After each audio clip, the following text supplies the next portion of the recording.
rame-rame di dalam kelas, gue sendiri, mereka rame-rame. Lu siapa bikin jaket jurusan gitu kan? Gue duduk aja sendirian dengan sotoynya gitu ya, dengan sotoy gitu. Kita kasih solusi. Dimas Mairian muncul juga di sini. Siap Pak Dery. Waduh, gimana Dim? Sehat Dim? Alhamdulillah. Wah, teman-teman mungkin gak asing lagi ya, yang punya Prep Studio, yang punya Hey Mel, Hey Lokal. Satu lagi apa? Zoma Basic. Zoma Basic. Dan uniknya rata-rata basic yang mungkin pengusaha pada skeptis, lu gak ada unique selling propositionnya, bahannya standar, maksudnya desainnya, tapi kok bisa bikin cemburu parah.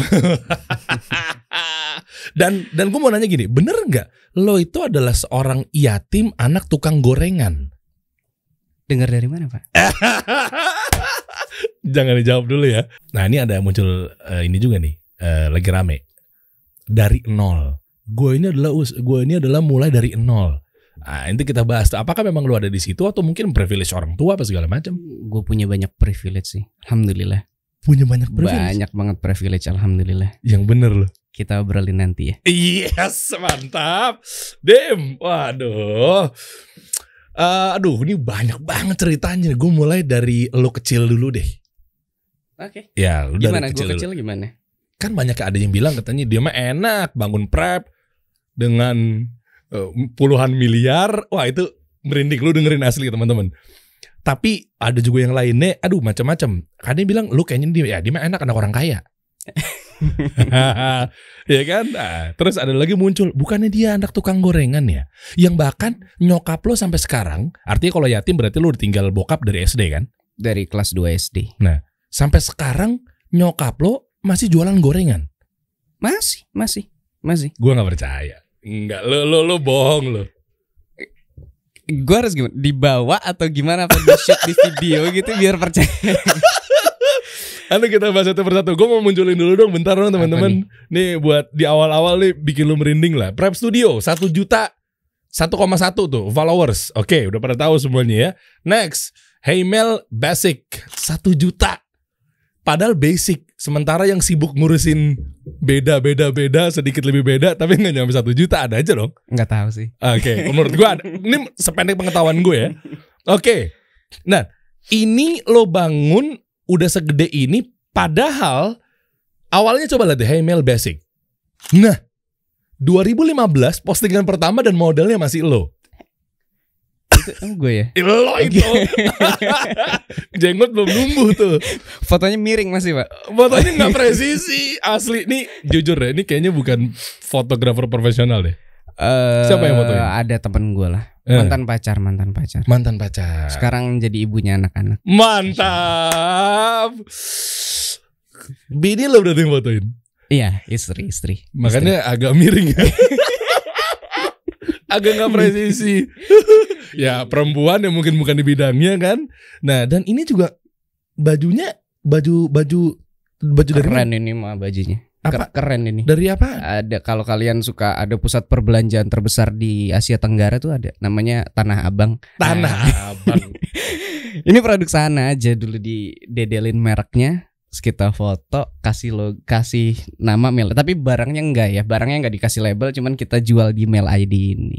Ini pertama kali postingan mail ID lu beli di Tanah Abang, modal 65.000 let's say.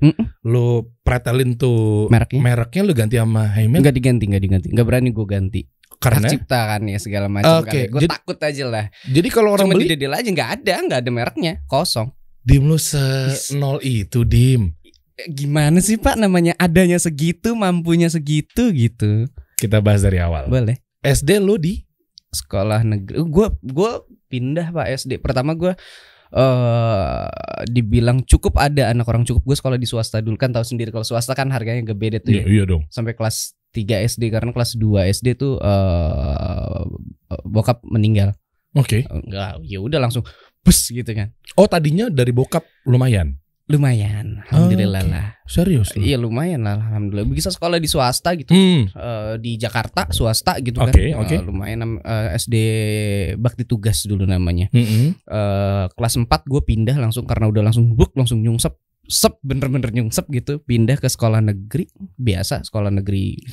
Terus SMP negeri, SMA negeri. Gue gue harus banget sih sekolah negeri, karena kalau nggak negeri kayak gue nggak bisa bayar lah. Karena waktu itu tumpuannya cuma nyokap lo kan? Nyokap ada nikah lagi sih, ada jodohnya lagi gitu. Cuma memang tidak membantu karena setelah menikah lagi juga gue langsung punya adik 2. Wow. Jadi udah habis buat itu aja gitu. Alokasinya ke sana. Iya. Peninggalan dari bokap juga bukannya ada atau bertambah, tapi malah habis gitu. Pokoknya makan tabungan lah kasarnya dulu gitu. Yang ada rumah dijual segala macam untuk biaya hidup gitu. Oke. Berarti nyokap tapi laris gorengan ya pada saat itu. Maksudnya ada nggak sistemnya yang konsinyasi itu atau memang yang bikin mangkal gitu, Dim? Pokoknya nyokap gue urusannya di dapur aja dari dulu. Jadi itu gorengan itu masak terus nggak tahu dia, lu nggak tahu kali kalau di kampung-kampung tuh ada yang jualan nasi uduk gitu-gitu setiap pagi tuh. Gue tahu. Nah itu kan ada gorengan banyak tuh. Itu sebenarnya itu tetangga-tetangganya pada nitip. Nah nyokap gue tuh yang nitip di situ tuh. Jadi konsinyasi nih kasih segini harganya, ntar lakunya berapa, dapat duitnya, sisanya dibawa pulang lagi gitu. Berapa omsetnya kalau gorengan? Nyebut omset kayaknya tinggi banget buat. Ya enggak kan, kita nggak tahu. Berapa sih? Iya segitulah ya. 30.000 sehari ya. Yang bener Dim. Ya coba sekarang aja lu ke kampung-kampung liatnya kayaknya sekitar segitu gitu. Terus nyokap tuh proyekan. Mantap. Bahasa kerennya gitu. Proyekannya gitu kan. Kalau misalnya yang kayak tadi kan kalau ada bangunan, lu kalau bikin bangunan gedung gitu segala macam kan tukang tunganya kan suka bikin makan tuh warung. Ada kayak warung yang semi permanen gitu kan. Yang triplek gitu. Iya, itu nyokap gua banget. Bertahun-tahun tuh Allah kasih jalan untuk gue biaya hidup tuh dari situ. Nyokap gue di situ gitu. Gue tinggal sama kakek nenek gue. Nyokap gue nginep di bedeng-bedeng itu, jualan nasi itu buat pekerja bangunannya. Lah kalau proyeknya habis selesai? Iya berhenti dulu. Ya Allah. Berhenti kan gorengan lagi gitu. Ntar kan proyek kan ada aja gitu. Tapi ya nyari lagi gitu. Ntar pindah. Nyokap gue pindah dari Mega Kuningan pindah ke Bekasi, ke Depok gitu ya, tergantung dapat link proyeknya di mana gitu, diajaknya di mana gitu sih. Iya biasa gitu ya. Soalnya tukang-tukang juga butuh itu kan. Iya. Ya kan jam istirahat apa segala macam. Nah terus berjalannya waktu lu SMA ada story apa? Story gimana nih maksudnya? Nah gini, kan ada juga orang-orang yang mohon maaf ya, di sini mudah-mudahan menginspirasi dengan gue mengambil ibroh ini ya, tanpa mendiskriminasi pihak-pihak tertentu. Ada yang memang dia hidupnya miskin, susah misalnya, tapi skeptis sama orang kaya.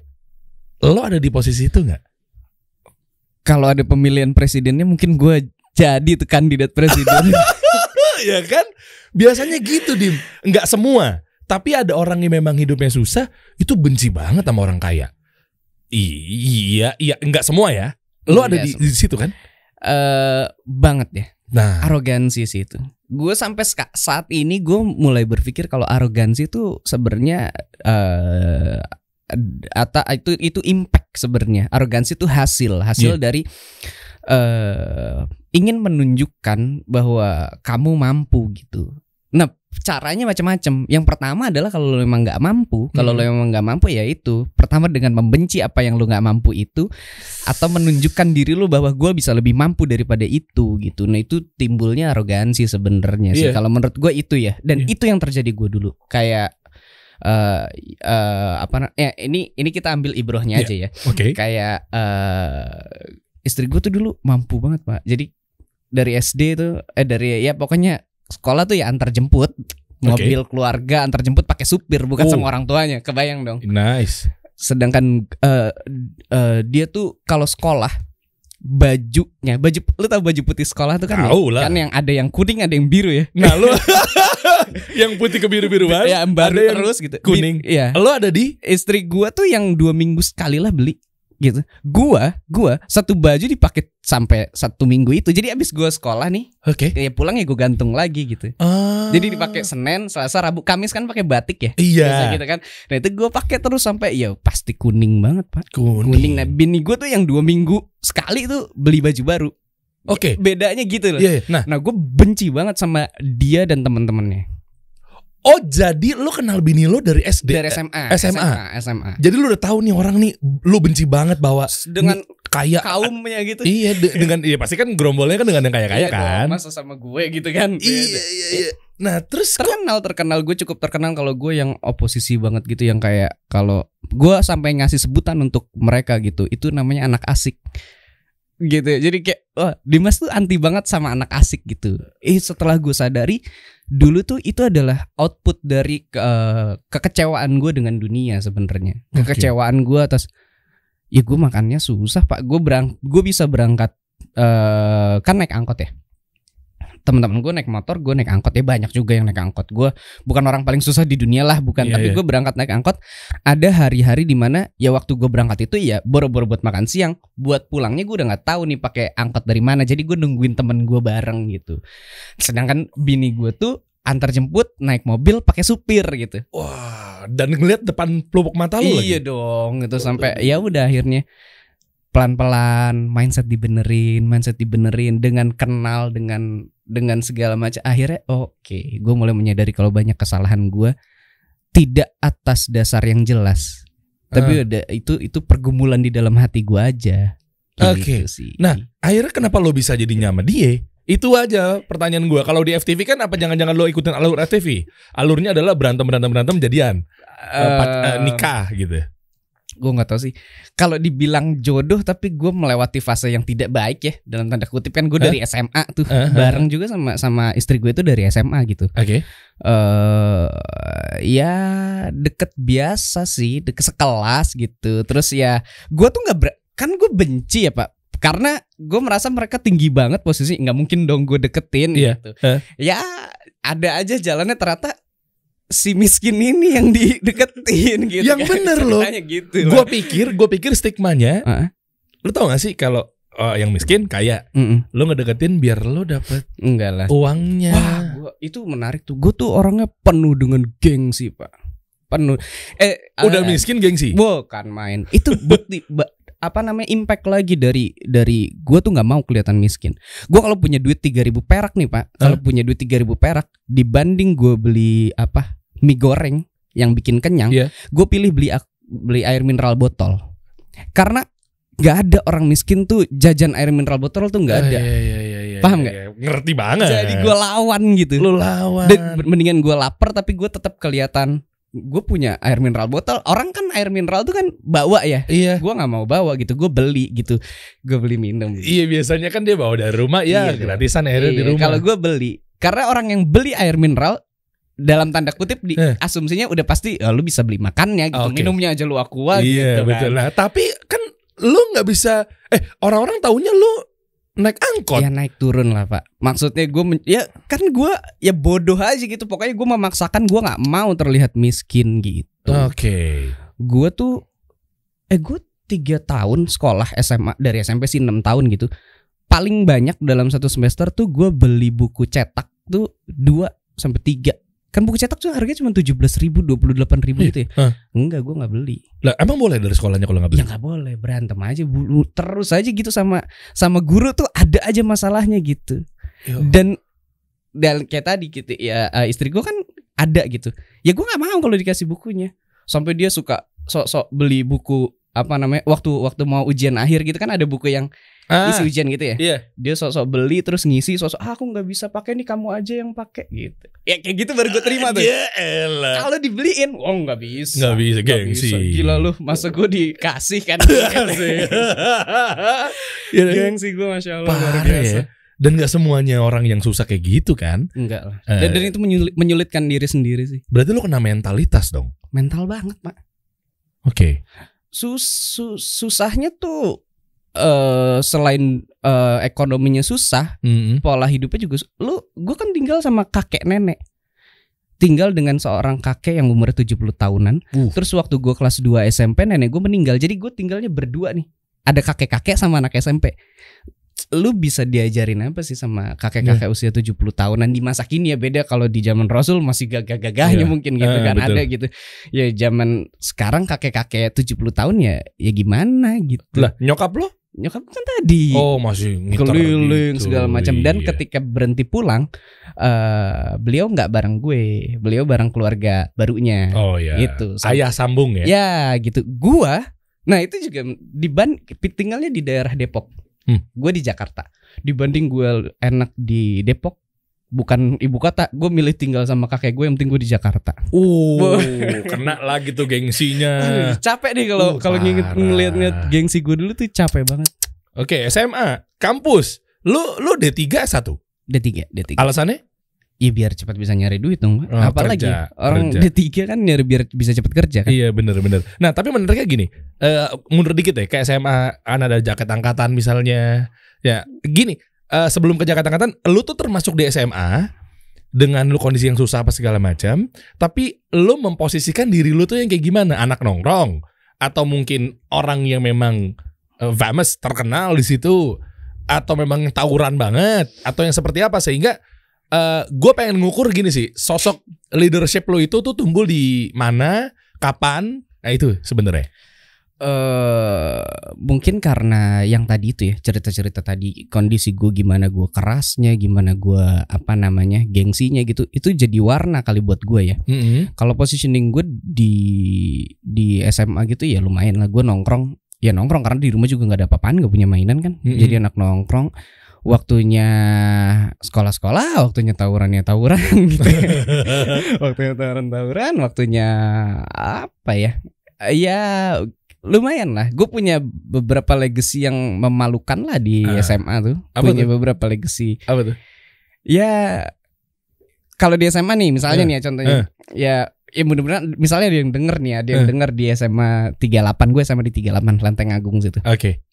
Ya mungkin kalau ada yang masih menjalankan atau masih ada pembinanya gitu, kalau ada ekskul musik di sana itu gue yang mendirikan gitu. Jadi lo udah mulai artinya lo memposisikan diri lo ya lo penggagas. Gue tipikal yang kayak gitu Pak. Jadi bukan yang ngikut-ngikut gitu. Orang kan ikut ekskul, gue bikin gitu. Kalau mungkin ada pentas seninya yang kan, kalau acara kampus kan ada yang pasti yang gede itu gitu. Ada. Nah itu gue adalah penggagas, waktu itu adalah gue yang paling besar gitu. Biasanya internal gue bikin eksternal, dan ya gede banget gitu. Dan itu jadi legacy yang kalau bisa dihapus lah. Loh, tapi positioningnya seperti itu. Iya, positioningnya seperti tapi itu. Kan kredibilitas lo jadi terpandang. Bisa dibilang begitu, dan pola gue dari dulu memang bisa dibilang gue memang jaga banget sama yang namanya kredibilitas gitu. Gue nggak mau bandel aja gitu kan, tapi bodoh jangan gitu. Bandel aja, tapi gue mau selalu punya impact. Gue mau selalu punya warna. Jadi gue tuh pengen banget jadi sesuatu gitu. Maunya jadi sesuatu gitu. Dan itu juga sebenarnya yang gue konversi, jadi apa ya? Sesuatu yang lebih menghasilkan gitu. Ya kayak tadi kita kan ngobrol di luar gitu yang gue ceritain. Kalau bisnis yang beneran bisnis memang dilakukannya setelah lulus kuliah dan segala macam. Tapi gue kalau dari SMA tuh udah kayak gitu, udah kayak bikin jaket angkatan yang tadi lu sempat singgung. Kayak jaket angkatan tuh formulasinya, rumusnya cuma satu. Ya yang bikin lu harus punya nama gitu. Kalau nggak punya nama gimana caranya gitu. Iya bener. Lu mau proyekin jaket angkatan, kayak misalnya gue 82 by the way. Patra gue. Lu mau dapat jaket angkatan, lu mesti nongkrong. Yang mau ngejalanin mesti punya nama, pentolannya misalnya, izin ke alumni segala macam kan, kayak gitu kan. Dan lu yang ngejalanin. Gue yang jalanin kayak gitu. Dan karena ekonomi sulit kali ya, jadi emang pikirannya selalu yang ada duitnya di mana nih gitu kan. Itu bisa dicuanin gitu, memang jaket angkatan. Jaket angkatan, terus sampai ke kampus pun gue sama dengan pola yang sama. Ya mungkin skalanya lebih besar lagi kalau di kampus ya. Ya kan ada event apa segala macam kan. Event selalu gue nggak ikut event kalau gue nggak jadi ketuanya. Oh lu ketua atau wakil gitu. Ambisius, oportunis. Gak bisa dibawa orang Pak. Oh lu gak bisa dibawa orang. Itu kelemahan gue banget sih. Sampai sekarang bisa dibilang, karena sekarang gue udah gak punya pilihan untuk dibawa orang. Jadi alhamdulillah gue gak perlu bergulat lagi dengan itu. Berarti lu gak pernah pitching dong? Pitching orang yang datang ke lu dong? Sampai hari ini sih begitu ya. Nice. Sampai hari ini begitu. Prep Studio juga bukan lu yang datang ke investor, tapi investor yang kasih duit ke lu langsung. Iya dong. Bahkan sebelum ada prep studionya gitu. Berapa miliar? Kuliah ada yang menarik lagi dibahas? Kuliah. Apa langsung kuliah kita lumayan. gas ke- Kuliah lumayan itu kan bisnisnya juga jalan waktu kuliah. Loh, yang mana? Semua. Selain prep studio ya. Hello, Oh, iya. Hemel tuh semua lo lagi kuliah. Oke. Di Oh. ujung masa kuliah gue tuh itu lahir. Karena di semester terakhir tuh semester terakhir sebelum gue akhirnya menjalankan bisnis, gue udah nggak bisa bayar semesteran, Pak. Temen gue masih ada sampai sekarang yang gue pinjam uangnya dia untuk bayar semester itu, semester 5. Oh iya. Gue udah nggak bisa bayar. Padahal uang kuliah gue murah banget, insya Allah. Lu kuliah di mana, Pak? Sorry. London School. Berapa per semester, Pak? Waktu itu masih 8 juta kalau gue nggak salah sama Tahun pound lu sterling. ya? Iya, 8 Tahun. juta plus pound sterling. Oke. Jadi ada 8 juta rupiah. Oke. Pound sterling gue lupa gitu. Oke. Waktu itu nyokap yang ngurusin. Pokoknya dia ada 2 pakai standar Ya, 10 chartered. juta mah lebih lah ya. Oh iya. Jauh dong. Itu di tahun lu. Di tahun gue 2007. Ya, di tahun gua sampai lulus per semester gue cuma 1.600.000, Pak. Yang bener lu Iya kampus dong. apaan? Politeknik Negeri Jakarta, halo teman-teman Politeknik Negeri. Oh. Gua nggak tahu masih apa enggak. Iya. 1.600.000 dan gua nggak bisa bayar. Eh. Uang gedung gua tuh jadi gua kalau di kampus gua kan, di kampus gua tuh kayak sekolah ngambil rapot gitu. Kalau akhir semester tuh ngambil rapot. Oh gitu ya? Namanya marksheet. Apa? Marksheet ya itu IP lu dan segala macam tuh dicetak dan itu harus diambil. Sama persis kayak lu dulu sekolah ngambil rapot. Dan lo bayar nggak di situ ngambilnya? Kan kalau ngambil tuh harus udah lunas uang semesterannya gitu dan uang iya. gedungnya. Gue itu 3 semester 4 semester itu kalau ngambil selalu nggak bisa karena gue nggak bayar uang gedungnya. Jadi setiap pengambilan maksud gue bikin perjanjian baru untuk nyicil nanti. Bersemester tuh nggak lunas gitu. Sampai di semester pertama gue agak kicep nih, datang maksudnya nggak ada, sana ke gedung rektorat gitu. Semester 2 masih gitu juga. Semester ketiga gue udah nggak datang. Jadi gue kalau teman gue manggil, "Dim, kok belum nyampe nih, nama lu dari mana?" "Iya, gue ntar deh, males." Padahal gue tahu karena nggak ada tuh. Nggak Jadi bakal bisa diambil. gue datang agak sore ketika dosen udah balik. Ya udah balik. Oh ya udah deh, gue ngurus ke gedung. Padahal gue emang harus ke gedung rektorat buat bikin perjanjian itu gitu. Masih ada gengsinya tuh di situ. Luar biasa. Sampai di semester terakhir gue nggak bisa. Ya udah nggak. Jadi setiap semester tuh gue dan nyokap ya nyari pinjaman dulu buat bayar itu. Nanti setelah habis dibayar 1-2 bulannya nyari buat bayar itu gitu. Nah di terakhir tuh gue kayak udah, aduh, gue nggak mau nyusahin lagi nih gitu. Okay. Ya udah gue coba aja minjem ke teman gue. Gue bilang gue yang ganti deh, gimana cara. Gue udah punya bayangan tuh soalnya di semester berikutnya gue akan magang.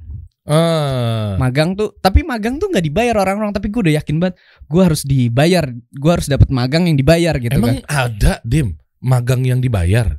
Kan uang makan palingan. Iya lumayan sih Pak waktu itu ada perusahaan cukup apaan? Adalah Anda jangan ngerusak pasar ya. Takutnya kesana anak-anak magang langsung pada kayak begitu mau kasih solusi. tapi sorry, magang di Hemel Prep Studio semuanya dapat kita.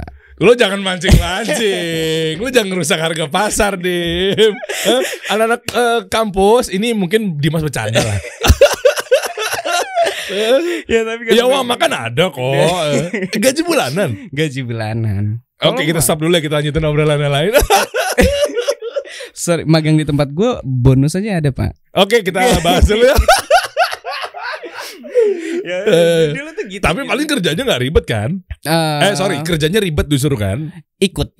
Jadi emang gue bangun mentalitas. Gue punya pain Pak. Jadi karena dulu gue kekurangan ini segala macam. Gue tuh mau orang tuh, gue mau mengencourage orang gitu biar jangan jadi orang yang gitu-gitu aja gitu. Anak magang di tempat gue dilibatkan gitu. Maksudnya ada aktivitasnya, nggak ada disuruh bikin kopi doang gitu, nggak ada gitu. Mereka beraktivitas gitu dan gue bayar mereka gitu. Ya kayak gitulah. Nah balik kalau ke kampus ya gitu, gue masih gitu sampai terakhir harus minjem uang ke teman gue sendiri gitu. Teman gue akhirnya tapi kayaknya waktu itu gue magang tuh menarik Pak. Gue magang cuma 2 bulan. 1 minggu sebelum gue selesai gue dipecat. Lah kok? Gue selalu dikeluarin dari organisasi selama gue bukan ketuanya. Apa yang menjadi alasan lo dipecat? Karena dengan vokalnya lo, karena dengan kontroversinya lo, gengsinya dan arogannya lo nggak mau digoyang? Itu semua kali ya. itu semua berkumpul jadi satu gitu. Gue kalau di kampus namanya UKM ya. UKM ya. Emang ya lagi gue lupa lagi. UKM ya. BEM. Ya enggak, UKM itu maksudnya ekskul. Oh iya. UKM itu ekskul gitu. Gua masuk ekskul aja, masuk UKM aja, lagi kaderisasi, lagi proses penataran, dikeluarin gua. Gokil. Saking nggak bisanya gue mengikuti aturan yang menurut gue ini nggak oke. Di kampus gue ada panitia ospek kan, ada pakai panitia. Iya Kalau di kampus gue tuh panitia ospek tuh dibayar jadi daftar terus dibayar kayak lu ngelamar buat jadi panitia ospek. Jadi semuanya dikontrol sama gedung rektorat. Gedung rektorat. Gue jadi panitia aja, gue dikeluarin 1 hari sebelum ini karena cuman gue nggak mau disuruh botak. Wah, masa panitia disuruh botak kan gitu kan? Masa panitia gue nggak mau botak, ya udah kamu mau cukur atau mau dikeluarin? Saya dikeluarin aja, gitu. Oke, ini keras banget. Ngaco, nggak beres. Magang, gue dikeluarin cuma karena gue nggak mau minta maaf karena gue bener dan manajer gue tahu gue bener. Dia cuma nyuruh gue minta maaf karena gue menentang. Iya. Dalam kondisi walaupun gue bener, gue tetap harus minta maaf. Terus beliau bilang, kamu mau minta maaf atau kamu mau dikeluarin gitu kan. Terus gue nanya nih sama beliau nih, kalau saya dikeluarin, kan kalau magang tuh ada penilaiannya ya. Iya dong. Harus gitu. Kalau saya dikeluarin, penilaian saya tetap objektif nggak? Tetap objektif. Bukan saya yang akan nilai tapi supervisor kamu. Saya dikeluarin aja pak. Gue salaman hari itu gue dikeluarin. Gak beres pak. Tapi kok bisa jadiin apa ya? Gue nggak habis pikir. Maksud gue ada tipikal pemimpin yang memang kayak begini, tapi juga nggak jalan bisnisnya karena memang mungkin dia nggak bisa ngatur tim yang baik dan benar. Tapi menariknya adalah kok lu jalan gitu loh. Karena kan subjektif biasanya. Nggak mau terima masukan dari tim. Ya. Ya, yang pertama jelas atas taufik dari Allah ya. Ya, oke. Ya karena gue adalah orang yang berbeda ketika gue posisinya di bawah sama gue posisinya di atas. Nah itu gue menyadari gue orang yang berbeda gitu. Ketika gue di bawah, gue butuh banget pengakuan. Jadi apa-apa harusnya gue harus terlihat, harus ini. Nah ketika posisinya udah di atas, alhamdulillah udah selesai lah. Gue nggak sibuk lagi. Gue nggak sibuk lagi mencari posisi gue di mana. Gue nggak sibuk lagi menunjukkan apapun. Jadi gue fokus aja sama yang gue kerjain. Oh ngerti gue, Bisa gue, nangkap gue. Jadi kalau di bawah tuh gue masih sibuk. Sibuk buat enggak lah gue yang benar gitu. Iya. Gue yang ini, gue mau lu ngikutin gue gitu. Kalau sekarang udah di atas nggak posisinya ya yang itu tuh udah nggak. Iya. Karena benar sempat juga dibahas juga di beberapa media gitu kan. Ya quote dan lain-lainnya kayak misalnya orang yang di bawah, gue nggak semua yang bilang ya, tapi yang di bawah tuh rata-rata butuh pengakuan memang. Iya, dari mulai baju, sesimpel pakaian, gadget. Ya gitu-gitu kan. Benar. Kebayang gak sih? Benar. Iya. Emang kesana arahnya mobil gitu. dan lain-lainnya betul. gitu. Tapi ketika sudah di atas ya lu achievement udah dapat segala macam. Iya itu akan beda. Gue percaya sih. Mungkin di masa yang sekarang humble, mingle, macam-macam lah ya. Maksudnya kenapa? Karena memang lu udah punya, udah dapat segalanya misalnya. Walaupun semua Allah ya, semua karena Allah titip dan lain-lainnya. Biasa begitu. Cuma yang jadi bahaya adalah ketika memang itu masih berdarah daging hingga dia sudah di atas.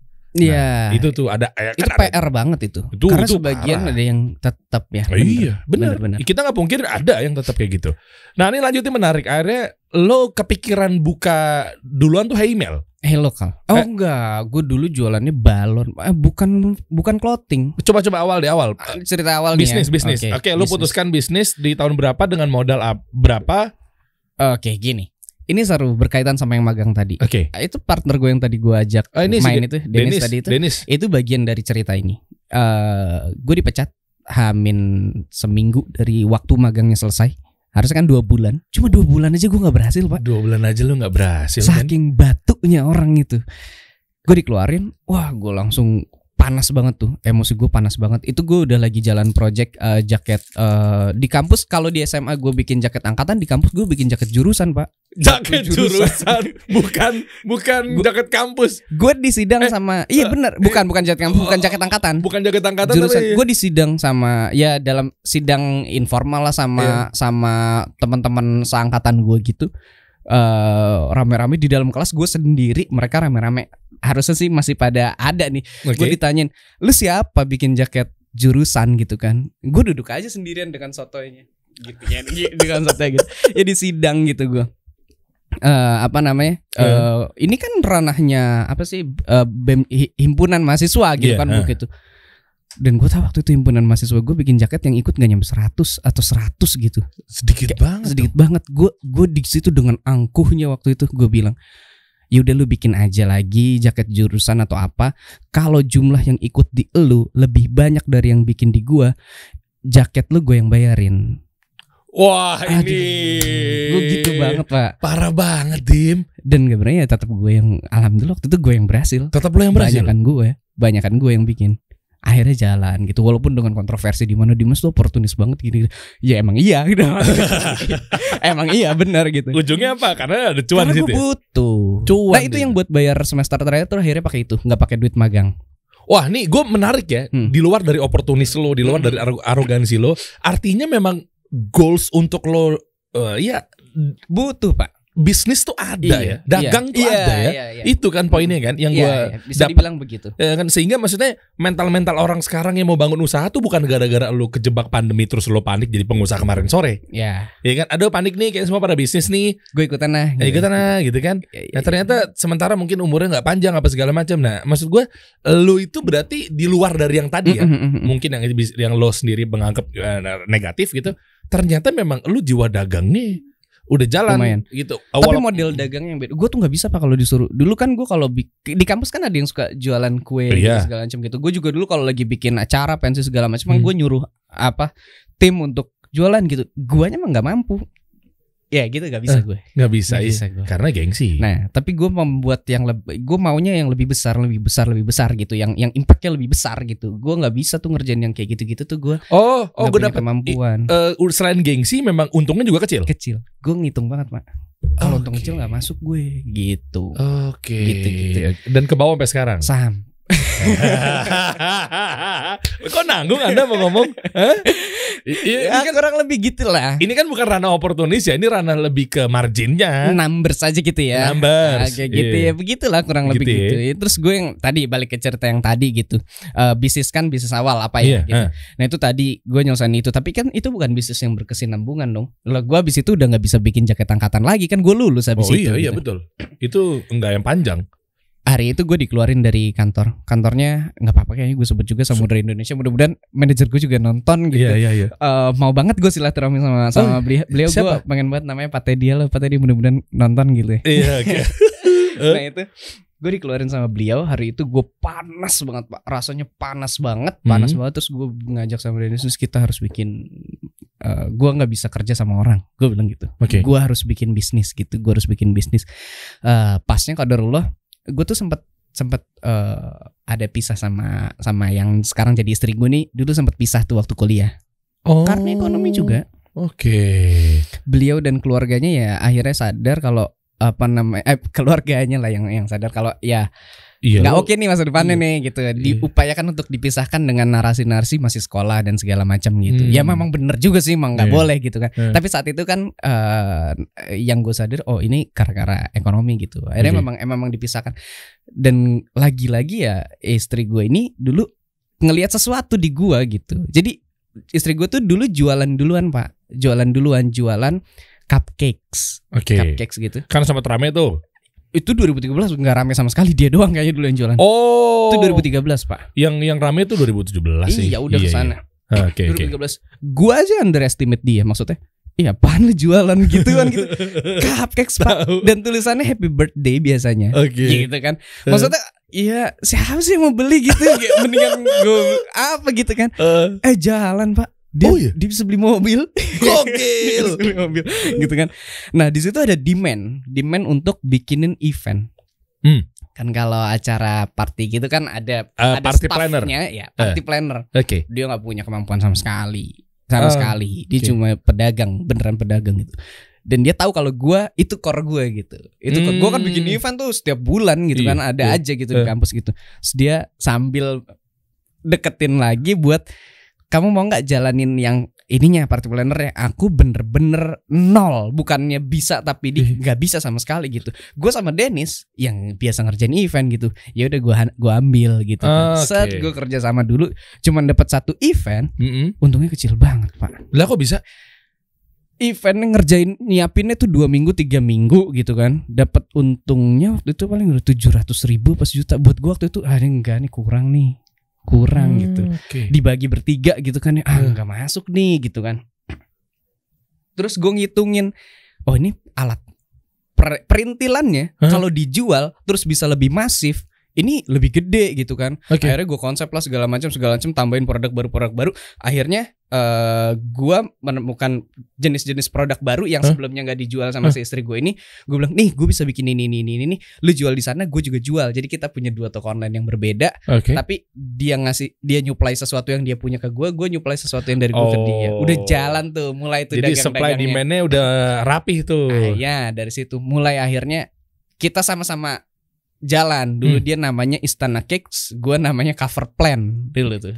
Jalan. Itu cikal bakalnya Hey Lokal sama Hey Mel. Oh, ke situ. Tapi apa korelasinya antara baju sama? Nah, di situ tuh gue tuh dibilang bodoh, gue bukan pebisnis gitu. Tapi dibilang yang gak bodoh banget juga gitu. Gue ngelihat, gue jalan itu gue akhirnya dari yang tadinya gue jajan tuh bisa 50.000 untuk 1 pekan. Yang nggak mungkin cukup deh di hari pekan pasti habis gitu udah nggak ini. Sampai gue bisa dapat penghasilan 1 juta sepekan. Sendiri lumayan banget. Lumayan loh pada saat itu. Masih kuliah. Iya 4 juta sebulan. Iya. Dan gue tetap bisa kuliah dengan santai. Gitu. Nah itu karena gue bagi 2. Jadi gue kan berdua tuh ngerjain sama si Dennis tadi itu. Berdua ya dia 1 juta gue 1 juta gitu. Jadi gue dapat 8 juta tuh untungnya tuh. Bersih gitu. Nice. Dari yang tadi 50.000 seminggu jadi 1 juta seminggu tuh. Akhirnya gue bisa beli lah kaget gak lu butuh pengakuan? Di situ kan pasti kan beli ini. Alhamdulillahnya gue gak. Lah kan lu harus naikin value lu lagi. Ketika memang ternyata lu punya mentalitas yang begitu kan, gengsi. Ternyata ketika ada justru gue enggak. Gitu. Bisa berbalik begitu. Jadi, ya. Gue cukup menang. Sebenarnya PR gue ternyata menenangkan hati gue. Menenangkan hati gue ketika hati gue udah tenang. udah cukup gitu segala macam. Gue nggak gitu-gitu banget. Sampai detik ini pun kalau gue beli sesuatu itu artinya harusnya bisa jauh lebih daripada itu. Bisa lebih. Gue ambil biasanya di batas-batas bawahnya. Cuma dapat experience-nya aja. Gue pengen experience. Ini bukan cerita dulu. Sampai detik ini gue tuh kalau naik mobil harus nyetir Pak. Karena kalau gak nyetir gue mabok. Sampai detik ini gitu. Karena gue gak pernah naik mobil. Lalu lu naik Grab car, Gokar, mabok? Enggak. Sampai hari ini iya dong. Sampai gue kan punya even mobil lu sendiri. Iya. Driver. Kalau driver sendiri. No. Oh masih. Supir. Gue ada mobil keluarga gitu kan. Mobil keluarga yang seatnya banyak gitu kan. Pilihannya itu antar. Kalau gue di belakang, kalau ya harus banget gue di tengah gitu. Seperti pada umumnya gitu kan. Itu gue pusing. Karena lu gak kebiasa. Gak bisa. Nah pilihannya adalah gue di depan nemenin driver gue. Ada tanya driver gue emang. Atau kalau gue akan kalau nggak perlu banget gue yang nyupir mobil keluarga gitu. Driver lu di samping? Nggak ikut. Kirain driver lu di depan juga. Nggak ikut. Gue kayak gitu banget. Tapi gue juga butuh lah, manusiawi kali ya, butuh experience dan segala macam. Iya. Nah biasanya gue nyampe kayak gitu, kayak mau nyobain mobil Eropa terus gue beli gitu. Tapi gue nggak akan ambil di limit tertingginya. Di tengah aja gitu. Gue gak beli sport car yang kayak gitu. Gak. Yang penting gue gini rasanya gitu. Biar gak norak lagi aja Pak. Yes. Karena memang itu tujuan lu dari awal pengen itu. Coba gak kesampean. Gak pengen Pak. Gue gak suka mobil. Gak suka mobil? Sampai hari ini gue gak suka mobil. Gak suka mobil ya? Oh lebih ke jam tangan ya? Gak sih. Gak usah dimutin dong. Tadi saya lihat langsung lengannya langsung digituin. Jam tangan sama persis. Sama juga. Gue juga jam tangan juga enggak. Sekarang jam tangan lu apa? Itulah Rolex yang tipe itulah Pak. Nih Bang Arif masih ada nih. Iya masih ada. Bang Arif kemarin nanya, Dim kita main yuk yang jangan ngomongin bisnis. Lu hobinya apa? Gue jawab apa ke beliau, gue gak punya hobi. Karena gue nyobain. Gue tuh mencoba untuk hobi jam tangan. Gue mencoba juga untuk hobi mobil. Enggak Pak. Enggak juga. Enggak dapet. Gue cuma punya hobi satu. Apa tuh? Musik. Dan sekarang lu tidak bisa. Jadi ya udah. Kenapa lu gak main musik lagi? Waktunya kali ya Pak. Anda mau bilang hukumnya kan? Tadi di luar by the way, Der nanti kalau misalnya bahas tentang ini nggak usah masuk ke ranah hukum. Iyalah, itu kan porsi ustadz. Iya kan, apalagi ntar masalah oke, gue nggak pakai duit bank nih, tapi lu singgungnya jangan masalah nanya hukum ribanya apa emang ya nggak bisa bayar bunganya. Iya, bukan riba karena haram. Kayak malu-malu banget sih Dimas. Ya bukan ranahnya aja Pak. Ya. Oke. Tapi gitu intinya gitu. Gue nggak punya hobi. Hobi gue satu-satunya cuma teman gue yang lama semua tahu. Hobi gue satu-satunya itu cuma musik. Akhirnya taunya hukum musik mungkin dari guru lo ya kan? Iya. Akhirnya keboleh. Ya udahlah. Ya udah. Jadi nggak punya hobi. Bener Bang Arif nanya berapa waktu lalu. Ini lo hobinya apa sih gitu? Gue nggak punya hobi bang gitu. Gue bisa jawab gitu karena emang nggak ada gitu. Nah itu akhirnya nggak kejawab nih gue bisnis awalnya gimana tuh. Gara-gara ngomongin mobil sama jam tangan nih kayaknya. Ya udah gitu. Akhirnya ya setelah gue dikeluarin, terus gue akhirnya bikin party planner gitu. Terus gue mikir Pak, oh ini bisnis ini itu gue lagi oke-okenya, bisnisnya aman-amannya gitu. Gue masih bisa berjalan. Akhirnya kuliah gue lulus, alhamdulillah udah bisa beli kendaraan, udah bisa bantu orang tua gitu kan. Maksudnya ya akhirnya nyokap gue juga tua juga gitu kan. Adik gue mulai sekolah gitu. Jarak gue ke adik gue jauh banget. Adik gue mulai sekolah dan segala macam gitu. Terus gue mikir ini bisnis. Gue punya beberapa, nggak tahu lah teori dari mana gitu, gue juga lupa gitu. Gue bisnis itu menurut gue pertama harus scalable, yang kedua dia harus sustainable gitu. Sebenarnya kalau sustainable-nya sih gue ngerasa masih mungkin ya, karena waktu itu kan yang gue kerjain tuh ulang tahun. Masih ulang tahun Pak waktu itu yang dikerjain. Waktu itu. Sekarang masih ngerjain. Kan gue nanya doang, tinggal bilang. Gue sih ketawa doang nih, baru mau jawab gitu. Iya, karena gue nanya lu masih ngerjain party planner birthday party nggak? Enggak, udah. Waktu gue di 2000 punya email gue udah enggak. Udah enggak karena sibuk. Kalau nggak sibuk lanjut. Oke, lanjut. Ya itulah. Makanya setelah itu gue pikir tapi ini bisnis kayaknya nggak scalable. Karena kalau beli balon itu, kalau lo tahu balon yang huruf-huruf itu, kayak gue nggak tahu sih, gue informasinya yang terbatas, pendek yang gue tahu pabriknya kalau di sini nggak ada gitu. Jadi terus lo ambil di dulu harganya agak tinggi, tapi giliran gue ambil dari China, harganya jauh di bawahnya. Dulu tuh Pak, balon huruf tuh harganya sekarang nih, kalau sekarang tuh 5.000 perak gitu ya. Tahu gue yang inisial ada titik-titiknya gitu. Ini kan 5.000 perak. Dulu tuh gue beli satu hurufnya 23.000. Gue jual 23.000. Jadi dulu tuh manis banget Pak, nggak ada yang main. Oh. Nah, gue ngelihat arahnya, kok semakin hari semakin murah karena persaingannya semakin ketat. Nah ini mah nanti habis margin gue gitu. Nanti gue akan jual di angka kayak sekarang. Sekarang tuh modalnya 2.000 sampai 4.000, jualnya 5.000. Jadi normal kan, jadi umum aja gitu. Nah gue dulu ketika gue stay di 18.000 dan mulai susah jualnya, gue pikir ini nggak sustain nih, ini nggak bisa scalable dan ini nggak bisa sustain nih. Gue suka visioner dia ternyata nih. Nggak heran ya teman-teman. Jadi di sini bukan stigma kita tepis ya, katanya ini mah cuma gede investor doang, cuma begini. Ternyata memang bukti nyata visioner nih anak dari dulu nih. Kan ada stigma pasti ada yang muncul dong. Ada. Gedenya gara-gara Arif Muhammad. Iya dong. Gimana kemarin? Ya gue kenal sama Arif Muhammad dari mana kalau nggak dari bisnis gitu kan. Nah itu kan di situ gue mikir gue harus bikin brand, gue harus bikin merek dulu. Mereknya apa? Nah itu nggak tahu. Maksudnya kan yang penting harus ada mereknya. Jadi ketika produknya berubah, brandnya masih ada. Sedangkan kalau gue bikin ini, gue nih namanya jualan produk nih. Gue ngerasanya gitu. Iya. Terlepas dari IO aja bisa gede gitu. Tapi ya sependek yang gue tahu waktu itu gue ini kayaknya nggak bisa gitu kan. Akhirnya gue mikir gue harus bikin merek, gue harus bikin brand. Dan yang paling kepikiran waktu itu kayaknya baju deh. Kayaknya nggak ada basinya. Kalau baju kan nggak ada kadaluarsanya gitu ya. Baju apa? Pasarnya waktu itu gue garapnya Instagram. Dan bisa dibilang ya, secara teknis Allah kasih kemampuan gue tuh sebenarnya untuk memainkan Instagramnya, bukan berjualan, bukan produknya. Jadi waktu itu yang gede tuh Instagramnya. Buat apa tujuannya itu? Waktu gue mainin party planner itu, yaitu gedenya Instagramnya. Bukan si produknya. Gue nggak terlalu hebat untuk mainin produk dulu. Jadi emang, dan di situ gue ngerasanya gue ini audiensnya udah ada, ini aset gue, intangible asset. Gue harus konversi ke produk yang lain yang pasar ini masih bisa terima juga. Nah itu kan pasti lu pikirnya gimana caranya mengkonversikan yang memang dia menjadi loyalis brand party planner, dia nge-follow ada reasonnya itu ini tiba-tiba lu giring gitu loh. Kan waktu itu kan yang party planner kayak ulang tahun yang ngurusin siapa? Ibu-ibu.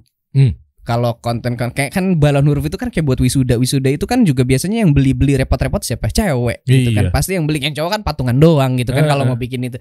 Cewek. Oke, berarti cewek nih pasarnya cewek, dan waktu itu Instagram. Oke, akhirnya gue bikin brand baju cewek. Dan Hellocal nih, mungkin teman-teman yang sekarang taunya Hellocal ya brand hijab gitu, brand muslim. Iya, gue pun taunya begitu. Produk pertama kita tank top sama hot pants, Pak. Oh, gitu. Tank top dan hot pants. Dan tetap basic. Basic banget. Ngambil di Tanah Abang? Enggak, kalau itu produksi sendiri. Tapi dikit. Wah, nah kalau Hellocal ini justru modelnya lebih gede daripada Himmel. Berapa modalnya? Ini gue agak lupa nih. Pokoknya dulu angkanya tuh 7 juta. Gue lupa 7 juta itu karena gue patungan bagi 2 sama bini gue. Bini gue tuh punya modal banyak. Tapi gue nggak mau. Gue maunya modalnya sesuai sama yang gue punya. Masih ada gengsi masih juga. tetap gitu. Masih ya? Gue lupa. Angkanya tuh 7 itu gue 3,5 dia 3,5 atau 7 gue lupa tuh. Okay. Tapi kayaknya masuk akalnya 7 nih. Jadi 14 karena waktu itu gue beli mesin jahit 1 sama mesin obras 1. Oh, kalau udah kayak gitu mah 14 ya, 14. Mesin jahit tuh harganya 2,5 juta sampai 4 juta waktu itu. Gue pikir lu lempar ke vendor. Enggak, karena dulu kita ngerasanya bisa waktu itu. Jadi orang tuanya istri gue tuh punya konveksi dulu, jualan baju gitu. Jadi kita nerusin, cuman beda banget, nggak bisa pakai tukang jahitnya juga susah gitu karena itu baju anak kecil dan itu grosir. Jahitan grosir sama jahitan satuan tuh beda. Gitu. Ya udah akhirnya kita beli mesin jahit, kita ambil tukang jahit sendiri gitu. Modalnya tuh ya itu gedean buat mesin jahitnya dibanding buat bahannya. Akhirnya gue kerjain di situ, ternyata alhamdulillah langsung jalan. Lah, terus strategi apa yang lu pakai? Pakai konversi yang kemarin. Jadi udah enak. Udah ada. Berarti pakai akunnya di rename. Yang satu di rename. Itu di rename. Berapa followersnya? Lupa, Pak. Cuman udah lumayan lah, udah puluhan ribu. Oh, gede juga berarti. Gede, tahun segitu gede. Gue tuh salah satu orang yang awal main Instagram. Jadi gue berani klaim, insya Allah. Gue tuh di 2013 tuh udah mulai, 2014, 2015 pas rename tuh udah lumayan gitu. Ada beberapa, gue tahu kok beberapa orang yang emang dari dulu main Instagram. Nah itu salah satunya gue gitu. Tapi lu juga nggak gedein akun Instagram personal lu kan? Itu nggak masuk ke dalam perhitungan gue Pak tadinya. Cuman nanti gue mau bahas. Ada kebutuhan yang akhirnya perlu juga gitu. Ternyata untuk validasi ternyata perlu juga. Akhirnya ya seperlunya aja akhirnya gue. Iya, personal branding. Gimana gue mau gedein akun, Pak? Gue tuh punya akun pribadi itu setelah gue jualan lama gitu. Gue jualan dulu baru gue punya akun Instagram pribadi gitu. Oh, kebalik polanya. Biasanya orang bikin akun pribadi dulu baru akun jualan. Gue bukan pengguna media sosial aktif. Oke. Gue Twitter sebelum Instagram tuh Twitter kan ya? Iya, Twitter dulu. Twitter tuh ada ketika kita gue tuh SMP kayak kelas 2 atau kelas 3 SMP. Gue baru bikin Twitter itu kuliah. Oh, lu yang telat-telat begitu? Telatnya jauh, 6 tahun gitu, 5 tahun gitu. Sebentar, telatnya gara-gara kayak yang Vincent misalnya. Kita lihat nih. Tahu gak sih? Vincent tuh apa namanya, emang nggak mau FOMO gitu kan? Nggak mau FOMO dia. Nah, maksud gue telatnya kayak gimana? Apa memang lu nggak punya akses untuk? Kalau gue karena nggak ada akses. Kan tadi sesusah. Wifi gitu-gitu. Handphonenya lah kok wifi-nya. Handphone juga nggak masuk, Pak. Handphonenya juga nggak masuk. Gue baru punya handphone itu SMA kelas 1. Oh, jauh, Pak. Orang-orang kan punya SMP kelas 2. SMP walaupun dulu Nokia yang ada antenanya. Gue nggak. Iya. Gue telat banget. Jadi gue bukan pengguna. Jadi karena terbiasa untuk nggak menggunakan gitu. Jadi gue masuk Instagram tuh pure emang untuk waktu itu untuk bisnis gitu kan. Ya, terus tapi waktu itu belajarnya masih enak karena masih dikit penggunanya segala macam gitu. Ya udah berjalan itu akhirnya gue harus bikin brand. Ya udah gue bikin brand baju cewek itu. Jalan Hellocal. Dulu namanya Local ID gitu. Ya, gue dari pemikiran pembuatan namanya aja udah jelek, Pak. Itu mah lu nggak bakal bisa centang biru gak kali. Bisa lah. Terlalu general. Generik banget. Makanya sekarang masih belum centang biru. Baru Himmel yang centang biru dan tahun ini. Himmel bisa tuh. Himmel proses dulu kan. Dari dulunya namanya Mel ID. Iya, gue tahu itu. Tahu dong. Orang-orang sampai sekarang susah banget suruh berubah jadi Himmel tuh susah banget. Taunya Mel ID gitu. Terus jalan sampai 2021 baru ganti nama jadi Himmel. Oh, ditambahin Hey itu karena memang biar bisa gue lolos di Haki. Nah, karena di Haki nggak boleh Inggris kan? Bukan nggak. Iya. Iya, setahu gue itu. Itu dan terlalu general karena gue nggak mungkin buat tembus centang biru sih sebenarnya gue. Tembus centang biru sama Haki, gue pernah daftarin gue ada resto, itu kan itu Inggris ketolak. ya. Makanya gue singkat biasanya. Kalau ini jadinya ya bisa pas email bisa. Email harusnya bisa. Pas email akhirnya alhamdulillah bisa gitu. Dan sekarang si HelloCal belum gitu. Belum bisa. apa? Belum verified kan? Belum verified. Belum verified. Ya nggak tahu lah. Pakai paspor? Udah kan haknya juga kita udah pegang.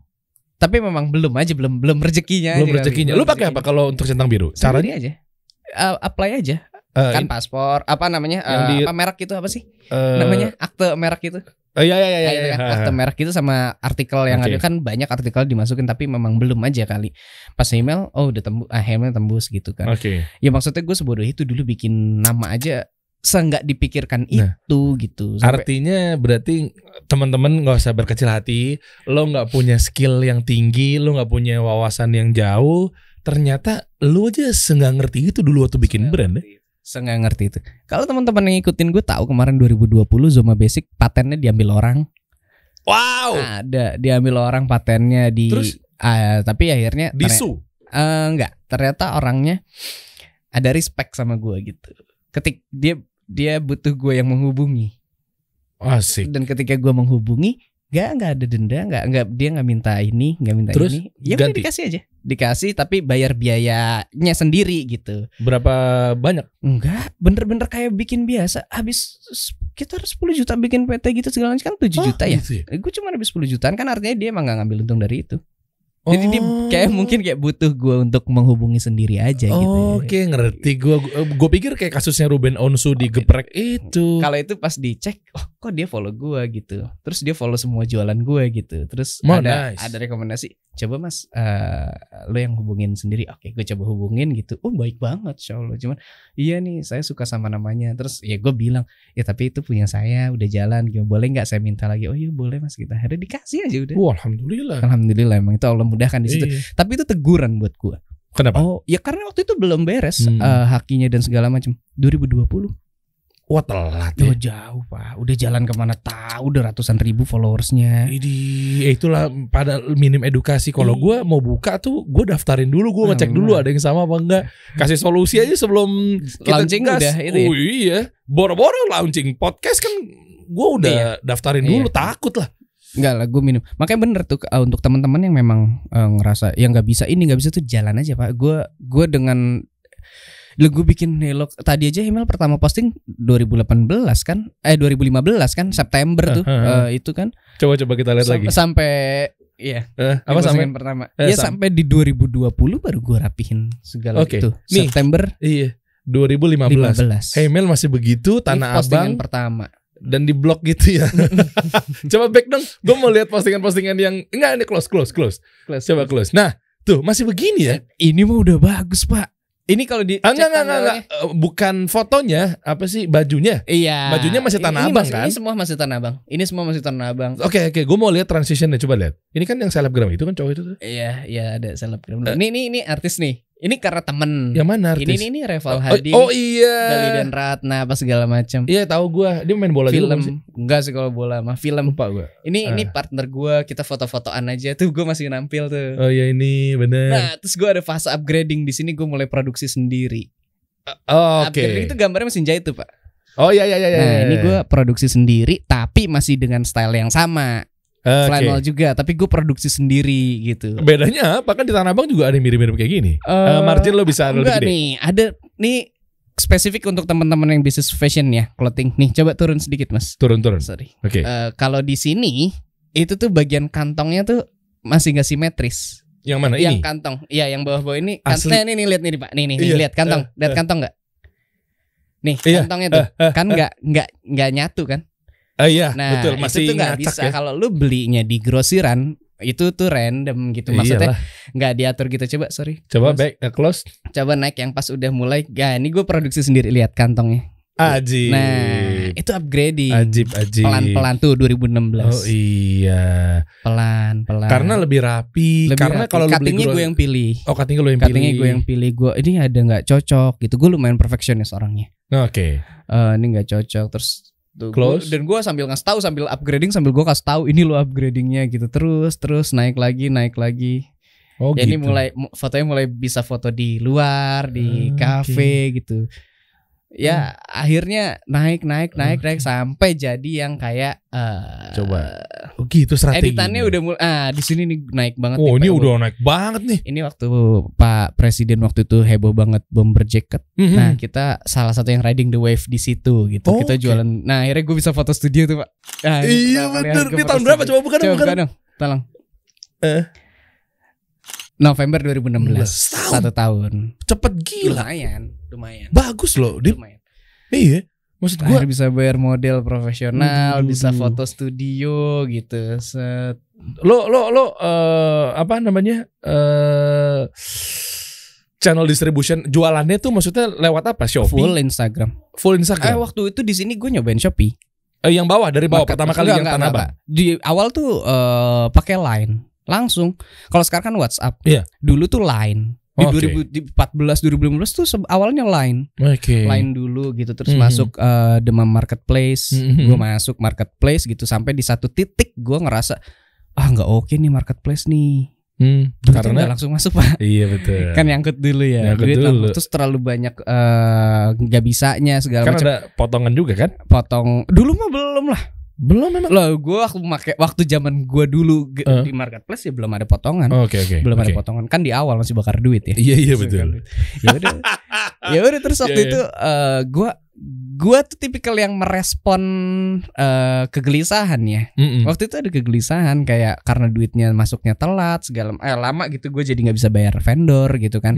Telat gitu jadi susah nih nggak pas. Terus sama gue dulu tuh suka skema open order tuh gue emang stylenya gue banget gitu. Sedangkan kalau di Shopee itu agak susah. Kalau di Marketplace kalau di Marketplace tuh agak susah kan nggak bisa countdown gitu ya. Oh iya. Akhirnya gue memikirkan banyak lah faktornya kenapa gue nggak meneruskan di Marketplace dan ya ada pikirannya kayaknya lebih oke kalau lebih keren kalau gue bisa mengontrol sendiri dengan website gue sendiri. Oke, tapi kan lebih gede jangkauan nih kalau Marketplace. Juga tapi nggak bisa dimaksimalin semua juga. Waktu itu gue ngerasa punya masa sih ya. Iya kan? Jadi dulu mah enggak Pak, beda. Iya, Marketplace sekarang lu bilang gede. Dulu mah enggak, dulu kita yang bawa. Iya benar. Sekarang tuh udah jadi kolamnya, baru lu bisa ngomong gitu. Kalau dulu Iya, enggak. bener, dulu mah masa enggak. kita itu cuman sebagai platform transaksi aja dulu. Karena udah ada payment gateway-nya. Iya gitu kan. Dan lebih gampang dibanding chat WA gitu. Iya. Nah, itu dulu sebagai cara transaksi aja, tapi kalau audiens mah enggak, kita bawa sendiri, bawa traffic sendiri gitu kan. Iya. Dulu akhirnya udah gue bikin website aja jalan gitu. Nah ya itu juga jadi salah satu colornya brand-brand yang gue pegang karena gue transaksinya langsung lewat website sendiri gitu. Jadi gue gak punya ketergantungan sama marketplace memang. Oke. Nah ini lu pilih basic. Maksud gue kenapa? Sementara banyak yang bilang juga sedikit lebih beda. Panji Pragiwaksono sedikit lebih beda. Sedikit lebih beda, lebih baik dibanding sedikit lebih baik. Itu keren banget ininya. Tapi lu setuju? Untuk poin itu enggak. Kan lu Panji banget dari dulu. Gue Panji, gue banyak beliau tuh punya pola-pola tuh, punya statement tuh yang gue setuju banget gitu. Tapi untuk poin ini enggak gitu karena fokus gue bukan tentang beda, tapi gue tentang justru gue tentang lebih baik dan konsisten. Itu gue. Oh, jadi walaupun basic tapi lu bisa konsisten dan gue itu kunci lo tuh. Gue memberikan penawaran yang lebih baik dibanding apa yang lu keluarin. Itu promesinya banget gitu. Jadi lu bayar, kalau dibilang barangnya biasa aja, iya biasa aja, tapi lu compare-nya sama berapa yang lu keluarin dong. Nah itu tuh selalu gue selalu beyond expectation gitu. Gue kalau packaging dan segala macam nggak pernah bagus-bagus banget Pak. Gue konversi semua ke produk. Jadi gue nggak dibilang bener juga nggak juga gitu karena packaging segala macam kan penting. Tapi gue tuh prefer untuk konversi semuanya ke produk. Karena yang paling value-nya tetap paling besar itu untuk repeat order tuh di produk. Oh iya sih memang. Jadi gue naruhnya 2 di apa namanya visual di Instagram. Untuk brandingnya gue pakainya di situ, visual di Instagram dan di produk. Kalau untuk di packaging, di experience yang lain gue nggak terlalu fokus di sana. Tapi kan lumayan jadi muka Dim. Maksudnya buat trust di awal itu kan opsi ya Pak. Opsi gue tuh pilihnya ke situ karena menurut gue dengan visual yang baik di Instagram itu mendatangkan traffic, mendatangkan pembelian. Untuk repeat ordernya gue ambil di experience di produk. Ya gue udah duga sih. Lu lihat deh visual prep. Ya pokoknya lo banget lah ya. Gue nggak akan melepaskan itu ke pihak lain. Itu gue kerjain sendiri semua gitu. Maksudnya tim. Oke. Briefnya in-house. gimana? Brief ke mereka, interruptnya seperti apa? Bilangnya gimmick, strategi dan lain-lainnya dari lo. Gue pengennya photoshootnya kayak gini gitu. Dulu ya, sekarang ya udah mulai timnya bisa sendiri karena kan mereka rata-rata yang masuk ke prep, yang masuk ke mail, ke lokal itu fansnya. Jadi fans dulu terus ngelamar jadi tim gitu. Jadi mereka udah tahu soalnya gitu. Ngerti, itu strategi juga ternyata. Nice. Jadi lu gak perlu capek lagi melakukan brief gini gitu. Mereka udah tahu, oh gue biasanya terkesima dengan ini, gue harus buat yang seperti itu juga gitu. Terus yang produk, divisi produk lu apa? CPO misalnya atau apa yang desain ini lo yang layak dikeluarin itu? Ada ini sendiri gue. Ini juga menarik, gue punya satu karyawan. Usianya sekarang 56 tahun. 56 tahun, sementara orang-orang pengen bikin tim yang memang relatif muda gitu. Sisanya muda. Yang beliau ini 56 tahun karena beliau ini adalah kepala produksi di salah satu grup brand fashion basic terbesar di Indonesia. Apa tuh kalau boleh tahu? Adalah. Dan lu lo pasti tahu tapi. Dan lo hijack. Beliau ini dulu selesai dulu di sana, terus beliau apply ke gua karena Kita kasih solusi.